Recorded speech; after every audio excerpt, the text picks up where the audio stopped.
Ada orang yang dalam kondisi normal sengaja mengambil campur adukan madhab dicampur adukan, yang ini ngambil yang ini untuk ringannya saja supaya cepat menuntaskan sholat. Saya pernah mendengar seorang teman mengatakan dari gurunya bahwa seorang yang ingin mencampur adukan madhab dapat dihukumi haram. Pertanyaan saya, bagaimanakah seharusnya pemahaman yang benar akan hal ini sesuai syariat?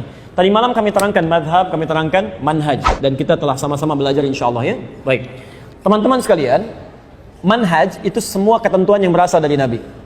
Madhab itu pilihan yang diambil dari ketentuan-ketentuan tadi. Ya, sebagai contoh singkat, Anda bertakbir dalam sholat. Takbir pertama bisa sejajar dengan bahu di sini. Hadwaman kibaihi. Dalilnya Al-Bukhari nomor hadis 715. Takbir kedua itu sejajar dengan daun telinga di sini. Dalilnya hadis Muslim nomor hadis 391 dan An-Nasai 1101. Jadi boleh bertakbir begini, Allahu Akbar, boleh bertakbir di sini. Itu manhaj namanya. Ya, ketentuan yang diberikan dengan kedua-duanya boleh diamalkan. Tapi nggak mungkin Anda sholat kemudian mempraktekkan keduanya langsung. Begitu takbir, saya ingin sempurna sholatnya dalam takbir yang diajarkan oleh Nabi. Semuanya mau saya lakukan supaya pahalanya makin banyak. Allahu Akbar, misal ya. Baik. Jangankan Anda mik aja sampai kaget jatuh, gitu kan? Nah, itu nggak tepat. Anda lakukan Allah, itu nggak bisa, nggak ada. Yang mesti Anda kerjakan dan mungkin dikerjakan, pilih salah satu. Imma Anda sejajar dengan bahu atau sejajar dengan daun telinga. Nah, ketika Anda memilih salah satu itu disebut dengan madhab, pilihan yang ada. Nah, teman-teman sekalian, pilihan-pilihan ini itu kadang-kadang disampaikan oleh Nabi ada yang ilatnya. Ilat itu sebab pilihan turun berdasarkan kondisi-kondisi tertentu. Misal, ada kondisi darurat, ada saat safar. Saat safar antum boleh qasar kan? Dari yang 4 rakaat jadi 2 rakaat kan? Makanya salat sunnahnya ditiadakan di sini. Awas, hati-hati ya, hati-hati. Antum terbiasa salat sunnah misalnya, kemudian antum safar. Antum qasar misalnya kan, yang 4 jadi 2 rakaat. Kesempatan masih lenggang, ada peluang salat sunnah misalnya. Masih boleh salat sunnah? Halo?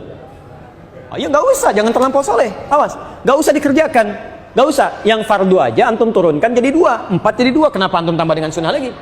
Saat Anda tidak mengerjakan salat sunnah itu, pahala salat sunnahnya sudah dituliskan. Itu hadisnya sahih di Al-Bukhari. Idza maridul abdu aw safar kutiba lahu mithla ma kana alaihi muqiman sahihan. Kalau seorang hamba punya uzur, bahkan dia safar tidak mengerjakan amalan rutinnya, yang 4 jadi 2, yang sunnah nggak dikerjakan, itu pahala konsistensi amalan sebelumnya sudah dituliskan walaupun tidak dikerjakan. Nah, kadang-kadang orang safar ini bacaan-bacanya dipendek. Doa istiftah atau iftitah itu ada 12 doa. Dari yang paling panjang sampai yang paling pendek. Yang panjang misalnya, ya, yang wajjah tu wajhiya lilladzi fataras samawati wal arda dan seterusnya, itu di hadis Muslim nomor hadis 1848 dari Ali bin Abi Thalib. Ada yang baca Allahumma ba'id baini wa baina khataayaya di Al-Bukhari nomor hadis 711. Tapi ada juga yang pendek. Allahu Akbar kabira, alhamdulillahi katsira, wa subhanallahi bukratan wa asila. Itu kan Abu Dawud nomor hadis 649. Ada yang a'udzubillahi samil alim minasyaitonir rajim. Ada yang subhanadzil mulki wal malakut wa izzati waz jabarut. Ya. Baik, dalam keadaan antum terburu-buru, safar, darurat, Anda bisa memilih yang paling pendek. Duduk di antara 2 sujud misalnya. Kan bacaannya ada yang panjang sampai 7 bacaan. Rabbighfirli warhamni wajburni warfa'ni dan seterusnya. Tapi ada pilihan yang pendek. Rabbighfirli pendek. Duduk di antara 2 sujud. Duduk di antara 2 sujud.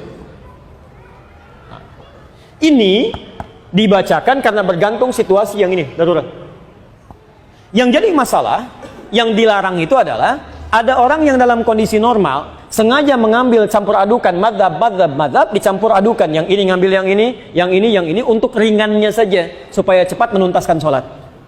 Takbirnya nggak usah tinggi-tinggi, pendek aja. Allahu Akbar. Ya, subhanadzil mulki wal jabarut wal izzati wal jabarut, selesai. Bacanya iftitah, kemudian setelah itu Fatihahnya. Setelah itu baca surat yang paling pendek. Ya, inna a'tainakal kautsar, fasholli rabbika wanhar nasyani'aka wal abtar. Kemudian dia ruku, subhana rabbiyal azim wa bihamdi, sami'allahu liman hamidah, subhana rabbiyal a'la, rabbighfirli. Pengen cepat selesai.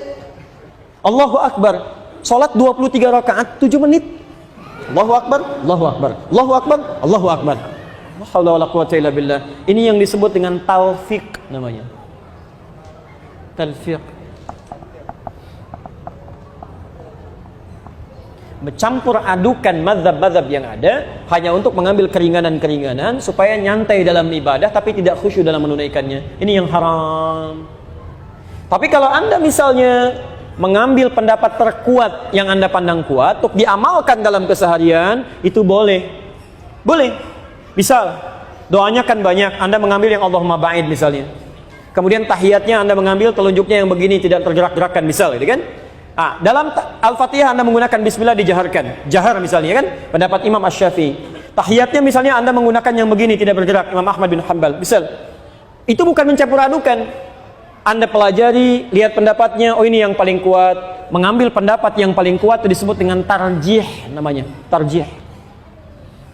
Tarjih. Beda dengan taufik, itu lain. Maka kalau seperti ini diperkenankan. Jelas ya? Halo, jelas?